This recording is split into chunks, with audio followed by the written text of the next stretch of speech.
a Arminda, que tanto conocimos como amiga del Papa desde hace mucho tiempo y vamos a recorrer también su historia. Estamos con Luca Ayere. Hola Arminda, te habla Guillermo Andino, ¿cómo estás? ¿Cómo te va, Guillermo? ¿Qué decís? A ver, estamos todos Hablando tristes. fuerte porque no escucho bien. Yo decía, Arminda, estamos tristes, conmocionados, perdimos a un familiar, nos sentimos un poco huérfanos, pero contanos cómo estás vos. Bueno, yo estoy muy ¿Cómo que querés que te diga cómo estoy? ¿Viste? Porque era un gran amigo, realmente un vecino, un compañero de la Acción Católica.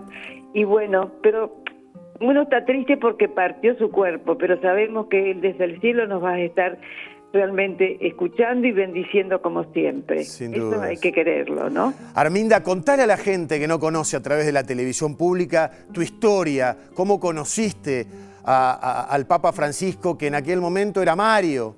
Claro, bueno, yo lo conocí en la Acción Católica de San José de Flores. Él tendría 12, 13 años, yo tengo 6 años más que él. Y lo veía, bueno, trabajábamos en la Acción Católica y por eso éramos compañeros como con tantos otros. Y lo recuerdo a él que era un muchacho muy dedicado a la misión apostólica. Él sacaba con un amigo la mesita en la avenida Rivadavia, repartían libros, rosarios. Siempre se destacó por su gran amor a Jesús y por su misión apostólica. Y yo conocía mucho a su familia. Marta, la hermana de él, era del grupo mío de la Acción Católica. Sí. O sea que había una relación muy linda. Sí. Bueno, ahora, Arminda, dijiste 12, 13 años. O sea, en su preadolescencia ya tenía una vocación signada y marcada hacia lo que podía ser un futuro sacerdocio. Claro, porque yo lo recuerdo que él dice venía caminando por uno de los costados de la iglesia y encuentra un confesionario y bueno, ahí en ese momento él se confiesa con el sacerdote mayor que después muere de cáncer y en ese momento es cuando él siente la vocación religiosa. A partir de ahí, bueno, él entra al seminario, se hace sacerdote, después termina siendo obispo y termina siendo papa. Qué alegría más grande para los argentinos, ¿no? Tener un papa argentino de acá del fin del mundo. Seguro. Pero ahora era muy apostólico, era un chico muy alegre, alegre, no era un triste santo, era un santo alegre. Podemos decir, los argentinos, era un pibe alegre, ya de chico era un pibe alegre. Más fuerte que no te oigo. Era un chico alegre.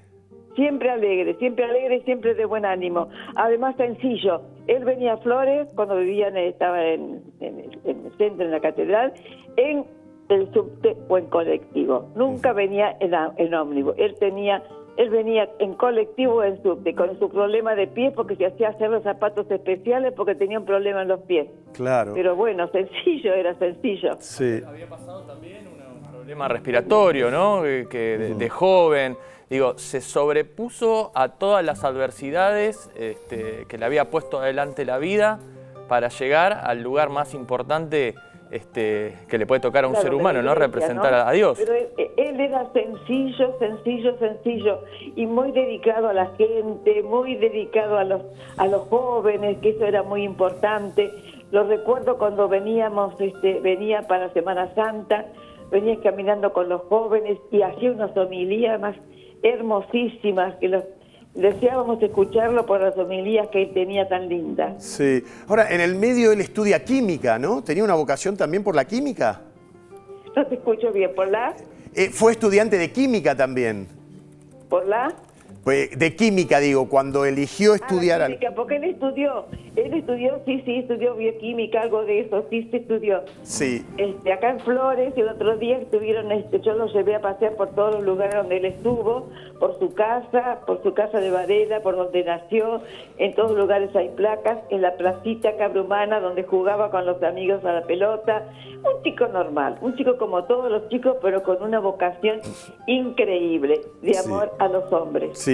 Vos sabés que hablando de jugar a la pelota, hay una nota que hoy vamos a repasar también, que él se describe como un fanático de San Lorenzo, pero un patadura, ¿no? Que no era el mejor jugador de todos, pero... De San Lorenzo, sí, muy. Claro. Realmente, le gustaba el fútbol. Pero que lo definía en la cancha, su voluntad, esa voluntad férrea que tuvo para hacer toda su carrera apostólica, también la ponía, según sus propias palabras, ¿no? En una cancha de fútbol, aunque él decía no fui el mejor, pero siguió toda la campaña de aquel San Lorenzo de 46 y te recitaba el equipo de memoria, de Farro, Pontoni, Martino. Conociéndolo de tan chico también, ¿viviste eso? Él desde chico se distinguía por su amor a la gente, ¿no? Él era muy ayudar, estar junto con la gente y de estar dispuesto a ayudarlos, ¿no es cierto? Era una condición que él mantuvo hasta el final de sus días, ese amor por la gente. Claro. Arminda, nosotros estamos en comunicación con Lucas Gerer, alguien que lo conoció, cuyos hijos fueron bautizados por el Papa Francisco. Lucas, ¿querés hablar con Arminda? ¿Querés sumarte a esta charla de todo lo que estamos hablando hoy? Y que, a ver, que nos saque una sonrisa en medio de la tristeza, ¿no? Por la pérdida física del Papa Francisco. Sí, sí. Mira, ayer muy de madrugada de Europa me llamaron amigos de Italia que están en la parte de comunicación de la Santa Sede, como de otros lugares. No lo tomé con tristeza, porque tenemos el privilegio, como decía Arminda, de haberlo conocido, de haber tenido un Papa más de 12 años argentino. Y quería aportar un dato de su época de adolescencia. A ver. Que fue muy desconocido, pero que después lo logramos descubrir. Había unos registros en lo que se llama la Basílica del Santísimo Sacramento. Muchos en Buenos Aires la conocen porque está detrás del edificio del Cábana, claro, muy cerca de la Plaza San Martín, en Retiro. Sí. Allí Bergoglio, de muy chiquito, 16, 17 años, hacía adoración del Santísimo Sacramento, que es una cofradía que a la noche se rezaban toda la noche. Vos te vas turnando para rezar. Es acompañar al Señor en el rezo, cuando es justamente antes de la traición de Judas. Él sabe lo que va a venir y pide a los amigos, a los apóstoles que recen, y todos se quedan dormidos. Bueno, este rito de rezar por las noches al Santísimo Sacramento, Bergoglio lo hacía antes de ser sacerdote. Y tuvimos la gracia, la dicha de informarlo a él en plena pandemia del 2021. Sí. Leyó la documentación que le envié y me cuenta en la carta que llora 2 veces, porque era una documentación que tenía más de 65 años, que él no la tenía, no tenía registro de eso, pero él figura ahí con su hermano y un amigo del barrio, su hermano Oscar. Qué lindo. Figura él. Eso fue un aspecto de la biografía de Bergoglio totalmente desconocido y nuevo, que surgió en el 2021, este Bergoglio que estaba forjado, como dice la amiga Arminda, en la oración, en el apostolado. Era un tipo muy en salida, como cuenta Arminda, muy en salida ya de chiquito, esto de ir de Flores hasta el Santísimo Sacramento en Retiro. Esa es la fuerza de este Francisco, que es todo oración y después al mundo. Sin dudas, un adelantado, alguien con una visión diferente. Lucas, te quiero agradecer y mandarte un abrazo, volver a hablar contigo en estas circunstancias. Pero gracias por tu aporte valioso. Bueno. No, gracias a vos, Guillermo, por sostener la fuerza de la fe ahí siempre en los medios de comunicación. Gracias, hermano. Gracias a vos, gracias. Lucas Gerer, alguien que conoció, que fue amigo del Papa aquí, cuando el pastor Mario Bergoglio recorría las calles de Buenos Aires en colectivo, en subte, caminando, porque, y vuelvo a vos, Arminda, era una persona que le gustaba estar cerca de la gente, pero de verdad, no compartiendo en las villas, escuchándolos, casi era una tarea silenciosa, porque no era el hombre más popular, ¿no? Mientras estuvo acá en la Argentina, pero los pobres, aquellos que necesitaban algo, sí lo conocían. Sí, era una persona muy sencillo. Él estaba mucho con los sacerdotes de las villas y ayudaba mucho a los pobres. Es decir, era un simple cristiano y un gran amigo de Jesucristo. Ajá. Por eso era como era. Arminda, cuando él tiene que viajar, ¿no?, a Roma, a la Santa Sede, en lo que iba a ser la elección de un nuevo papa que iba a resultar ser él, ¿no es cierto? ¿Tuviste una charla antes de ese viaje? ¿Él pensaba que podía ser electo papa o era un viaje de ida y vuelta rápido? No, él no pensó nunca que iba a ser papa. Nunca pensó que iba a ser papa. Él viajó como tantos obispos para el cónclave, no sé cómo se llama, para elegir papa, pero él nunca pensó que iba a ser papa. Por eso su gran sorpresa y la gran sorpresa nuestra, lo recuerdo como si fuera hoy. Yo estaba con mi hermana mirando la tele cuando sale un obispo con esa voz medio italiana a avisar que el Papa nuevo era Jorge Mario Bergoglio. Dice, pegamos un salto, la Argentina vivió una fiesta tremenda. ¿Tu amigo? Fiesta tremenda. No cualquiera tiene un amigo Papa. Eso realmente. Él nos amaba, nos quería mucho a las hermanas Aragón, por eso decía, ¿estarán vivas las Aragón cuando pasaba por mi casa? Y Arminda, nunca más retornó a la Argentina. ¿Por qué crees? Yo pienso que él tenía ganas de venir a la Argentina, pero como en todos lados había mucha gente que lo quería y mucha gente que no lo quería. Pero él, claro, él ya había estado mucho en la Argentina y creo que se dedicó al mundo entero, por eso viajaba tanto.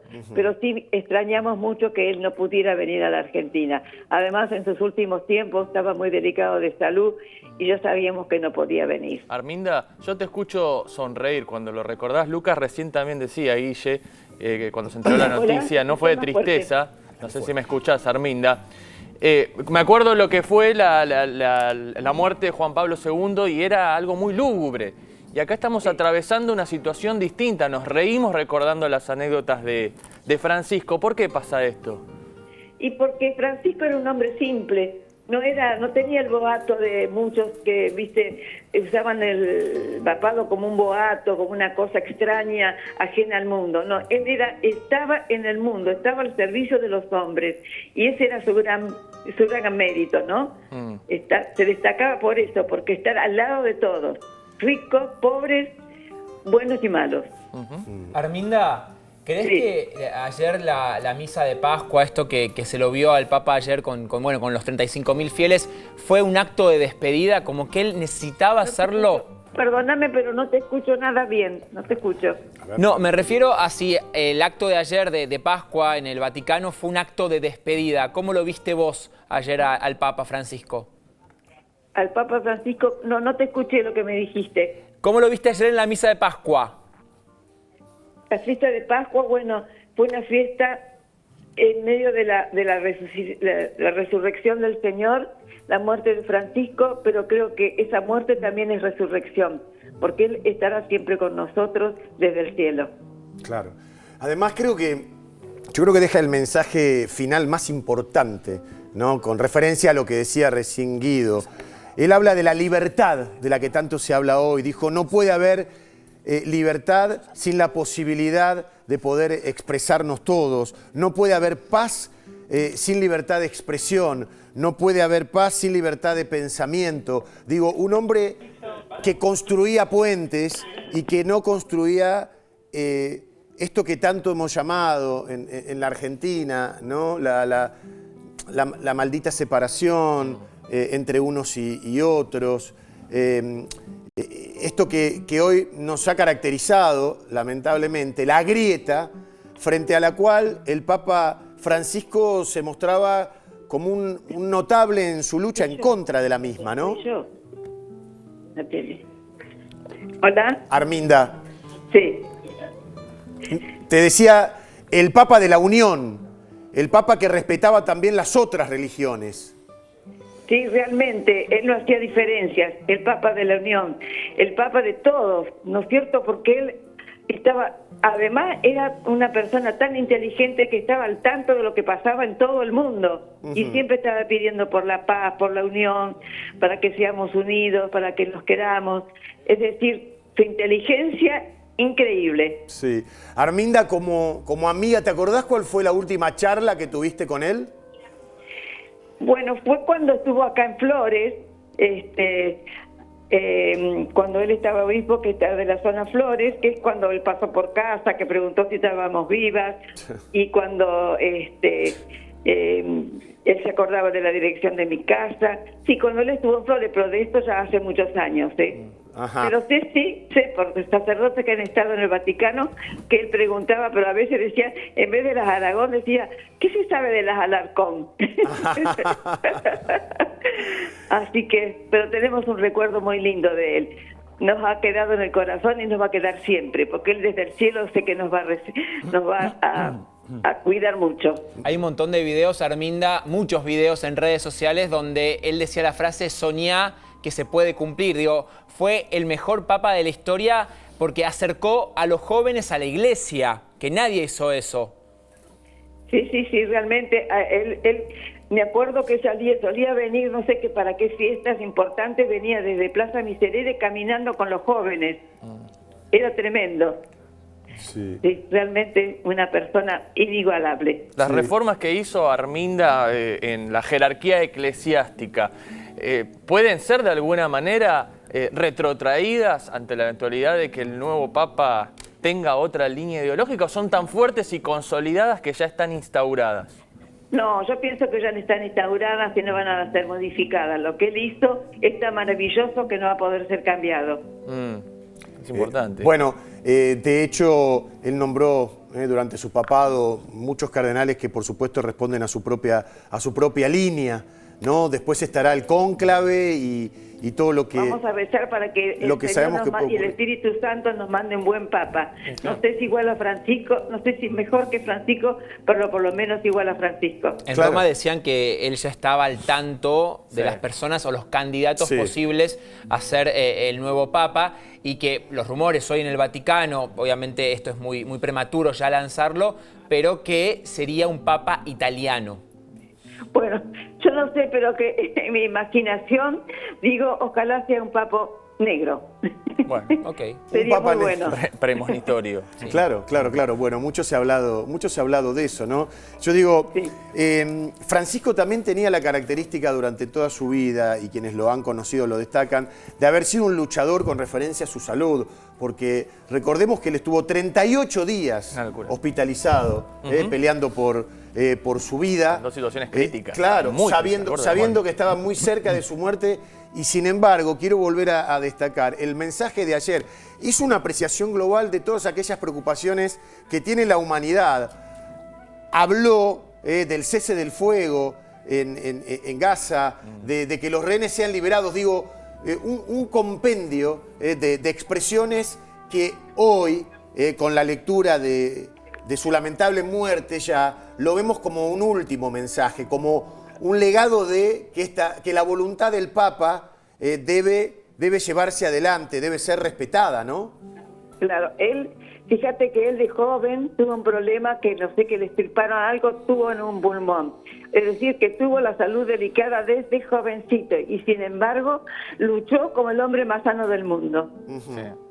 Es una realidad. Claro, lo que vos decías, Arminda, que conociéndolo dijiste que lo conociste a los 12, 13 años, ¿verdad? Sí, era jovencito, sí. Siempre peleando por su salud, lo cual también te da una cuota de voluntad extra para enfrentar cualesquiera de las situaciones que se presenten en tu vida. Claro, sí, cualquier otro con los problemas que tenía él se hubiera echado en la cama o no hubiera hecho nada. Y sin embargo, él trabajó como el más sano del mundo.